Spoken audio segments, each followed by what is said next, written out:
Median average, the middle number. Now, how do we work out the middle number? You need to take all the numbers of a collection and put them in order from smallest to largest. So the smallest numbers I've got here are 2. I've got another 2, followed by a 3, followed by a 4, followed by a 5, another 5, and a 9.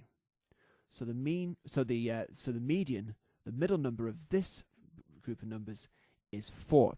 It gets a bit trickier if you've got an even set of numbers, but you do the same thing. You take the numbers and you order them from smallest to largest. 1, followed by 2, followed by the 3, followed by another 3, followed by the 5, followed by the 6, followed by the 7, followed by the 9.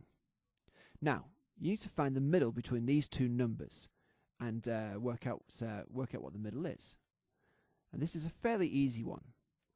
The number right in the middle between 3 and 5 is 4. So the median of these numbers is 4.